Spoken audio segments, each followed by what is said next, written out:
ସମସ୍ତେ କୁହନ୍ତି ଏ କୋଉଠି ଭେଜିଟେରିଆନ ମାନଙ୍କର ମଟନ ଝୋଳ ଆଉ ଯେଉଁମାନେ ନନଭେଜ ଲଭର ଭେଜ ଦିନ ମାନଙ୍କରେ ନନଭେଜ କଥା ବିଲକୁଲ ବି ମନେ ପଡ଼ିବନି। ସ୍ୱାଦ ଏମିତି ବନିବ କି ଆପଣମାନେ ଏଠି ପଣସ କଠା ତରକାରୀର ଗ୍ରେଭି ଦେଖନ୍ତୁ, କଲର ଦେଖନ୍ତୁ ଆଉ କେତେ ଡେଲିସିୟସ୍ ଦିଶୁଛି। ଆପଣମାନେ ତ ବହୁତ ଥର ପଣସ କଠା ତରକାରୀ ବନେଇକି ଖାଇସାରିବେଣି, କିନ୍ତୁ ଥରେ ଏମିତି ବନାନ୍ତୁ ଦେଖିବେ ଯେଉଁମାନେ ନନଭେଜ ଲଭର ସେମାନେ ପଣସ କଠା ତରକାରୀ ଖାଇସାରିଲା ପରେ ଭେଜ ଦିନ ମାନଙ୍କରେ ବିଲକୁଲ ବି ନନଭେଜ କଥା ମନେ ପଡ଼ିବନି। ଘରେ ନିତିଦିନିଆ ବ୍ୟବହାର କରୁଥିବା ସେଇ ମସଲାକୁ ଦେଇ ବନେଇବା, କେତେବେଳେ କେଉଁ ମସଲା ପକାଇବା କି ସ୍ୱାଦ ସେଇ ନନଭେଜ ଭଳି ରହିବ। ସୁପର ଟେଷ୍ଟି ଡେଲିସିୟସ୍ ପଣସ କଠା ତରକାରୀ ବନେଇବା ପାଇଁ ମୁଁ ଏଠି ଗୋଟେ ପଣସ ନେଇଛି, ଗୋଟେ କଷି ପଣସ ନେଇଛି। ତାକୁ କେମିତି କାଟିବା ମୁଁ ଆପଣମାନଙ୍କୁ ଭିଡ଼ିଓରେ ଦେଖାଉଛି। ଏଠି ଗୋଟେ କଂସା ଦିହରେ ମୁଁ ଅଳ୍ପ କିଛି ପାଣି ନେଇଛି, ତା ଦେହରେ ଅଧ ଛୋଟ ଚାମଚରୁ ଟିକେ ଅଧିକ ହଳଦୀ ଗୁଣ୍ଡ ପକାଇବା, ଅଳ୍ପ କିଛି ସୋରିଷ ତେଲକୁ ଦେବା, ସାଇଡ଼୍ କରିନେବା। ତାପରେ ମୁଁ ଏଠି ହାତରେ କିଛି ତେଲକୁ ସୋରିଷ ତେଲକୁ ଲଗେଇ ନେଉଛି, ଯାହାଫଳରେ ହାତରେ ଜମା ପଣସର ଅଠା ଲାଗିବନି ଆଉ ପନିକିରେ ବି ତେଲକୁ ବୋଳି ନେବା। ତାପରେ ପଣସକୁ ଦୁଇ ପଟ ଏପଟ ସେପଟ କରିକି ଗୋଲ ଗୋଲ କରି ଛୋଟ ଛୋଟ ପିସ୍ କରିଦେବା, ଯାହାଫଳରେ ଆମର ପଣସର କୋଲା ଗୁଡ଼ାକ ବାହାର କରିବା। ଯେଉଁ ପୋଜିସନରେ ତରକାରୀ ବନେଇବାକୁ ଚାହୁଁଥିବେ ସେମିତି କାଟିବାକୁ ସହଜ ହେବ। ଏଇଠି ମୁଁ ପଣସକୁ ଗୋଟେ ଖଣ୍ଡ ମଝିରୁ କାଢ଼ି ସାରିଲା ପରେ ଏମିତି ଛୋଟ ଛୋଟ ଗୋଲ ଗୋଲ କରି ନେଉଛି, ଯେଉଁଥିପାଇଁ କି ଆମର ପଣସ କଠାଟା ଅତି ସହଜରେ କାଟି ହେବ। କି ବହୁତ ଜଣ କହନ୍ତି କି ପଣସ କାଟିବା ବହୁତ କଷ୍ଟ। ମୁଁ ଏଇଠି ଭିଡ଼ିଓରେ ଆପଣମାନଙ୍କୁ ଦେଖାଉଛି ଯେଉଁ ପୋଜିସନରେ ଆପଣଙ୍କୁ ପସନ୍ଦ ହେବ କାଟିବା ପାଇଁ ଇଜି ବା ସହଜ ଉପାୟରେ କାଟିପାରିବେ ସେମିତି କାଟିବେ। ଏଇଠି ପ୍ରଥମେ ଗୋଲ ଗୋଲ କରିସାରିଲା ପରେ ମଝିରୁ ଦୁଇ ଖଣ୍ଡ କାଟିଦେବା। ତାପରେ ଏମିତି ଛୋଟ ଛୋଟ କରି କାଟିଦେଲେ ଆମର ଉପରୁ ଚୋପା ଗୁଡ଼ାକ ଅତି ସହଜରେ ବାହାରି ପଡ଼ିବ। ଆଉ ମଝିରେ ଯେଉଁ ଟାଣ ପାଟଟା ଅଛି ତାକୁ କାଢ଼ିପାରିବେ, ଯେଉଁଥିପାଇଁ କି ପଣସ ତରକାରୀ ବିଲକୁଲ ବି ହାର୍ଡ଼ ଲାଗିବନି ଆଉ ବହୁତ ସ୍ୱାଦିଆ ଲାଗିବ। ନାଇଁ ତ ଏମିତି ଦୁଇ ଖଣ୍ଡ କରିସାରିଲା ପରେ ଉପରୁ ଚୋପା ଗୁଡ଼ାକ ଟିକେ ଅଧିକ କରି କାଟିବା, ଯେଉଁଥିପାଇଁ ହାର୍ଡ଼ ଲାଗିବନି, ତରକାରୀ ସ୍ୱାଦିଆ ଲାଗିବ। ଏମିତି କରିସାରିଲା ପରେ ପିସ୍ ଗୁଡ଼ାକ ଯଦି ବଡ଼ ରଖିବାକୁ ଚାହୁଁଥିବେ ତାହେଲେ ଏମିତି ମଝିରୁ ତିନି କର କରିକି କାଟିପାରିବେ।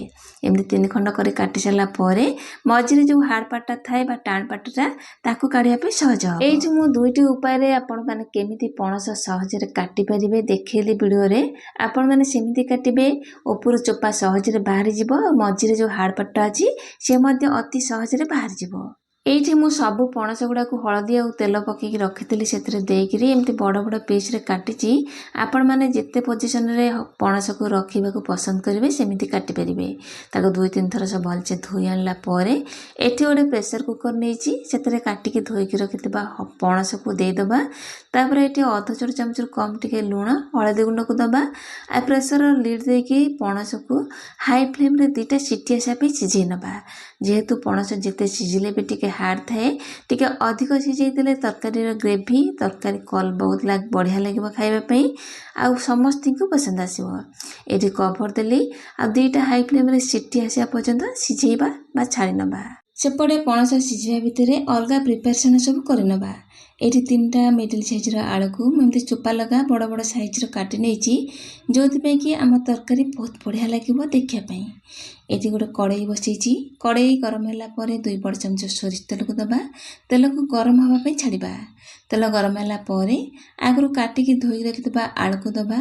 ଆଳୁକୁ ଗ୍ୟାସର ଫ୍ଲେମ୍କୁ ଲୋ ଟୁ ମିଡ଼ିୟମ୍ ରଖି ଆଳୁକୁ 50% ସିଝିବା ପର୍ଯ୍ୟନ୍ତ ଭାଜି ନେବା। ଦର୍ଶକ ବନ୍ଧୁ, ଆଜିର ଭିଡ଼ିଓ ଦେଖି ସାରିଲା ପରେ ଯଦି ଆପଣମାନଙ୍କୁ ପସନ୍ଦ ଆସେ ପ୍ଲିଜ୍ ଲାଇକ୍ କମେଣ୍ଟ ସେୟାର କରିନେବେ। ଚ୍ୟାନେଲରେ ନୂଆ ଥିଲେ ଚ୍ୟାନେଲକୁ ସବସ୍କ୍ରାଇବ୍ କରିନେବେ। ଆଉ ଯଦି ଫେସବୁକ୍ ପେଜ୍ରେ ଦେଖୁଛନ୍ତି ପ୍ଲିଜ୍ ଫେସବୁକ୍ ପେଜ୍କୁ ମଧ୍ୟ ଫଲୋ କରିନେବେ। ଏଇଠି ଆମର ଆଳୁ ଭାଜି ହେଇଗଲାଣି, ତାକୁ କାଢ଼ି ନେବା। ଏଇଠି ଆମର ପଣସକୁ ଯେଉଁ ସିଝେଇଥିଲେ ସେ ସିଝି ଯାଇଛି। ମୁଁ ଆକୁ ଦୁଇ ତିନି ଥର ଭଲସେ ଧୋଇ ଆଣିଛି। ଯେଉଁ କଷା ପାଣି ଥାଏ ପଣସ କଷାଳିଆ ଲାଗେ, ତାକୁ ଧୋଇ ସାରିଲା ପରେ ଦେଖନ୍ତୁ କେତେ ବଢ଼ିଆ ଭାବରେ ସିଝିଛି, କିନ୍ତୁ ଗୋଟା ଗୋଟା ଅଛି। ତାକୁ ନେବା।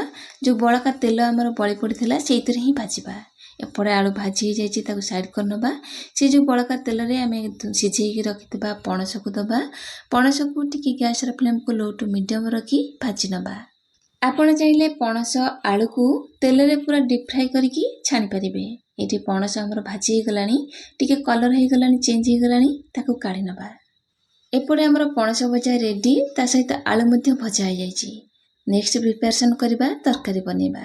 ସେଥିପାଇଁ ଗୋଟେ କଡ଼େଇରେ ଗୋଟେ ବଡ଼ ଚାମଚ ସୋରିଷ ତେଲକୁ ଦେବା। ତେଲ ଗରମ ହେଲା ପରେ ଗୋଟେ ମିଡ଼ିଲ୍ ସାଇଜ୍ର ପିଆଜକୁ ଛୋଟ ଛୋଟ କରି କାଟି ନେଇଛି ତାକୁ ଆଡ଼୍ କରିନେବା। ପିଆଜକୁ ଟିକେ ହାଲକା ଭାଜି ନେବା। ପିଆଜ ଟିକେ କଲର୍ ଚେଞ୍ଜ ହେଇଗଲା ପରେ ମୁଁ ଏଇଠି ଗୋଟେ ବଡ଼ ଚାମଚ କଲର୍ ପାଇଁ କାଶ୍ମୀର ଲଙ୍କାଗୁଣ୍ଡ ଆଡ଼୍ କରିଛି, ଯେଉଁଥିପାଇଁ କି କଲର୍ଫୁଲ୍ ଲାଗିବ ତରକାରୀ। ଅଧ ଛୋଟ ଚାମଚ ହଳଦୀ ଗୁଣ୍ଡକୁ ଦେବା। ଏଇ ଷ୍ଟେଜ୍ରେ ଯଦି ଲଙ୍କାଗୁଣ୍ଡ ହଳଦୀ ଗୁଣ୍ଡ ଦେଇକି ଗ୍ୟାସ୍ର ଫ୍ଲେମ୍କୁ ଲୋ ରଖି ଭାଜିବେ ତାହେଲେ ତରକାରୀ ବହୁତ କଲର୍ଫୁଲ୍ ଲାଗିବ। ଧ୍ୟାନ ରଖିବେ ଏଠି ଗ୍ୟାସ୍ର ଫ୍ଲେମ୍କୁ ବିଲକୁଲ ବି ହାଇ କରିବେନି। ଏଠି ଟିକେ ଭାଜି ହେଇଗଲା ପରେ ଗୋଟେ ଟମାଟୋକୁ ଆଡ଼୍ କରିବା। ତା ସହିତ ସ୍ୱାଦ ଅନୁସାରେ ଲୁଣକୁ ଦେଇଦେବା। ଟମାଟୋ ଜଲ୍ଦି ମେଲ୍ଟ ହେଇଯିବ। ମୁଁ ଟମାଟୋ ଲୁଣ ଦେଇସାରିଲା ପରେ ଟମାଟୋକୁ ଟିକେ ଗୋଟେ ସେକେଣ୍ଡ ପର୍ଯ୍ୟନ୍ତ ଖରଡ଼ି ନେବି। ଅଳ୍ପ କିଛି ପାଣି ଦେବା, ଯେଉଁଥିପାଇଁ କି ଆମେ ଯେଉଁ ମସଲା ଗୁଣ୍ଡ ପକେଇଛେ ତଳୁ ଲାଗିବନି ବା ପୋଡ଼ିଯିବନି। ପୋଡ଼ିଗଲେ ତରକାରୀ ପିତାଳିଆ ଲାଗିବ, ବିଲକୁଲ ବି ଟେଷ୍ଟ ଲାଗିବନି। ଅଳ୍ପ ପାଣି ଦେବା, ତାକୁ ଟିକେ ଗୋଳେଇ ନେବା। ଏଠି ପାଣି ଦେଇ ସାରିଲା ପରେ ଅଳ୍ପ କିଛି ଗୁଣ୍ଡ ମସଲା ୟୁଜ୍ କରିବା, ଯେଉଁଥିପାଇଁ କି ତରକାରୀ ଟେଷ୍ଟ ମଟନ ଝୋଳ ଭଳି ଲାଗିବ। ସେଇଥିପାଇଁ ଅଧ ଛୋଟ ଚାମଚ ଚିକେନ ମସଲା, ଅଧ ଛୋଟ ଚାମଚ କରି ପାଉଡ଼ର, ଗୋଟେ ବଡ଼ ଚାମଚ ଧନିଆ ଗୁଣ୍ଡ। ରାଗ ଯେତିକି ଖାଇବାକୁ ପସନ୍ଦ କରିବେ ସେଇ ହିସାବରେ ରାଗ ଲଙ୍କା ଗୁଣ୍ଡକୁ ଦେବା। ମସଲାକୁ କଷି ନେବା। ସେପଟେ ମସଲା କଷି ହେବା ଭିତରେ ଏପଟେ ଗୋଟେ ମସଲା ବନେଇବା, ଯେଉଁଥିପାଇଁ ତରକାରୀ ଟେଷ୍ଟ ଲାଗିବ ଆଉ ଗ୍ରେଭି ମଧ୍ୟ ବହଳିଆ ହେବ। ସେଇଥିପାଇଁ ଖଣ୍ଡେ ଡାଲଚିନି, ଗୋଟେ ଗୁଜୁରାତି, 2-4ଟା ଗୋଲମରିଚ, ଅଧ ଇଞ୍ଚରୁ ଟିକେ ଅଧିକ ଅଦାକୁ ଟିକେ ଚୋପା ବାହାର କରିକି ଛୋଟ ଛୋଟ କରି କାଟି ନେଇଛି। 10ରୁ 12 କୋଲା ରସୁଣ, ଗୋଟେ ଛୋଟ ସାଇଜ୍ର ପିଆଜକୁ ଏମିତି ଛୋଟ ଛୋଟ କରି କାଟି ନେଇଛି। ତାକୁ ଆଡ଼୍ କରିନେବା। ଅଳ୍ପ ପାଣି ଦେବା, ଚିକଣ କରି ବାଟି ଆଣିବା। ଯଦି ଏମିତି ବନେଇବେ ତରକାରୀ ଗ୍ରେଭି ବହଳିଆ ହେବ, ତା ସହିତ ତରକାରୀ ମିଠାଳିଆ ସ୍ୱାଦ ଆସିବ, ଟେଷ୍ଟଫୁଲ୍ ରହିବ। ଏଠି ମସଲା ବଟା ପୁରା ରେଡ଼ି। ଆଗରୁ ଯେଉଁ ଆମେ ମସଲା କଷିକି ରଖିଥିଲେ ଗ୍ୟାସ୍ର ଫ୍ଲେମ୍କୁ ଲୋ ରଖି ସେଥିରେ ଏଇ ମସଲା ପେଷ୍ଟକୁ ଆଡ଼୍ କରିନେବା। ଏଇଠି ମୁଁ ମିକ୍ସଚର ଜାର୍କୁ ଧୋଇକିରି ଅଳ୍ପ ପାଣି ଦେଇଦେଲି। ମସଲା ଡ୍ରାଏ ହେବା ପର୍ଯ୍ୟନ୍ତ ବା ଅଦା ରସୁଣର କଞ୍ଚା ସ୍ମେଲ୍ ଯିବା ପର୍ଯ୍ୟନ୍ତ ଅଳ୍ପ ପାଣି ଦେଇକିରି ମସଲାକୁ କଷି ନେବା, ଯେଉଁଥିପାଇଁ କି ତରକାରୀ ଗ୍ରେଭି ବହଳିଆ ହେବ, ଟେଷ୍ଟଫୁଲ୍ ବନିବ। ଏଠି ଅଦା ରସୁଣ କଞ୍ଚା ସ୍ମେଲ୍ ଚାଲିଗଲାଣି, ମସଲା ଡ୍ରାଏ ହେଇଗଲାଣି ଆଉ ମସଲାରୁ ତେଲ ଅଲଗା ହେଇଗଲାଣି। ଏତିକି କଷି ସାରିଲା ପରେ ଆଗରୁ ଭାଜିକି ରଖିଥିବା ଭଜା ଆଳୁ ସହିତ ଭଜା ପଣସକୁ ଆଡ଼୍ କରିନେବା। ଏଇଠି ଭଜା ଆଳୁ ଆଡ଼୍ କରିନେଲି, ତାପରେ ଭାଜିକି ରଖିଥିବା ପଣସକୁ ଆଡ଼୍ କରିନେବା। ଏମିତି କଲେ ଆମ ତରକାରୀଟା ବହୁତ ବଢ଼ିଆ ଲାଗିବ। ଆକୁ ଦେଇଦେବା। ମସଲା ଟିକେ ତଳୁ ନ ଲାଗିବା ପାଇଁ ବା ମସଲା ବଢ଼ିଆ ସେ ଆଳୁ ଆଉ ପଣସରେ ଲାଗିଯିବ, ବଢ଼ିଆ ସେ କୋଟି ନେଇଯିବ। ଅଳ୍ପ ପାଣି ଦେବା। ମସଲାକୁ କଣ୍ଟିନ୍ୟୁଅସଲି 1-2 ମିନିଟ୍ ଭଲସେ କଷି ନେବା। ଆପଣ ଚାହିଁଲେ ଏଠି ଗ୍ୟାସ୍ର ଫ୍ଲେମ୍କୁ ଲୋ ରଖି କଭର୍ ଦେଇ ମସଲାକୁ ବଢ଼ିଆ ସେ କଷି ପାରିବେ। ଏଇଠି କଷି ସାରିଲା ପରେ ଗ୍ରେଭି ଯେତିକି ତରକାରୀରେ ରଖିବାକୁ ପସନ୍ଦ କରିବେ ବା ଯେହେତୁ ଆମର ଆଳୁ ପଣସ ଟିକେ ସିଝିବ, ଅଧିକ କରି ପାଣି ଦେବା।